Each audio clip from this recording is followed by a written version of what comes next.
to be quiet, cioè stiamo tranquilli, niente panico, no panic. Rispetto al vertiginoso aumento di casi Covid in Cina, nella conferenza stampa di fine anno il presidente del Veneto Luca Zaia usa parole di rassicurazione, sebbene dal Ministero della Salute arrivino segnali di allerta elevata.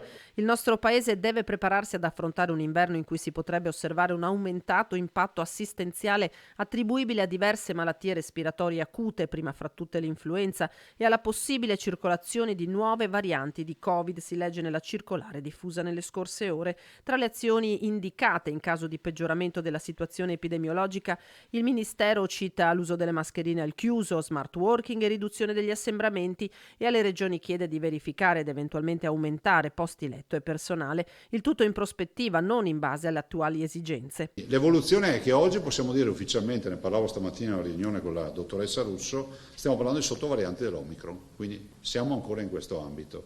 Ovvio che la Cina è grande, ragazzi, c'è un continente di fatto, però ad oggi siamo in un ambito di assoluto accompagnamento.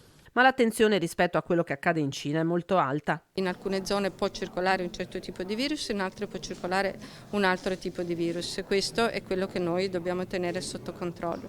Quindi al momento stiamo anche valutando quello che la Cina sta cominciando a caricare nella banca dati internazionale, ed emerge solo questo tipo di variante. E noi abbiamo allertato e abbiamo i punti tamponi negli aeroporti, quindi non soltanto quelli che vengono attraverso voli diretti, che erano soltanto Malpensa e Fiumicino, ma tutti gli altri. Giornalmente cercheremo di vedere, anche per avere una dimensione del problema, però al momento insomma mi pare che sia tutto abbastanza sotto controllo. La norma che impone l'obbligo di sottoporre a tampone negli aeroporti i viaggiatori in arrivo dalla Cina è stata pubblicata in Gazzetta Ufficiale, un'escalation di provvedimenti che suggerisce cautela anche guardando ai festeggiamenti del Capodanno.